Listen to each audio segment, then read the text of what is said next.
एक सेठजी होता. कोण होता? सेठजी. त्याला एवढे कामं होते.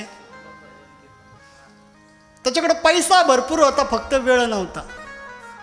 मग त्या सेठजीने काय केलं माहिती आहे का? त्या सेठजीचे वडील वारले आणि वडील वारल्यानंतर दावा येतो दशक्रिया विधी. आणि तो ब्राह्मणाकडे गेला.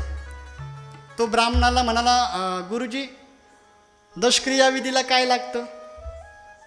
गुरुजीने भली मोठी लिस्ट सांगितली. सप्तधान्य लागतं, काळे तिळ लागतात, जव लागतात, फुलं लागतात, हारं लागतात, माणसं लागतात, कीर्तनकार लागतो, श्रोते लागतात, अन्नदान लागतं.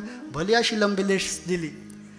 लिस्ट दिल्यानंतर, ती यादी दिल्यानंतर तो शेठजी म्हणाला, मी कुठं गोळा करीत बसू, मला कुठं वेळ आहे, एक काम करा म्हणे, उक्त घ्या म्हणे. आहे ना सिस्टम निघाला आता बऱ्याच ठिकाणी, उक्त डायरेक्ट कॉन्ट्रॅक्ट. सागर महाराज उक्त घेतलं. ते गुरुजी म्हणाले 4,000 रुपये लागतील. हा म्हणाला 5,000 रुपये घ्या, पण उक्त घ्या. त्या शेठजीने पैसे दिले आणि निघाले ना. गुरुजी म्हणाले, अरे 5,000 रुपये दिले, चप्पी कोण करीन? ते म्हणे उक्त दिलं ना.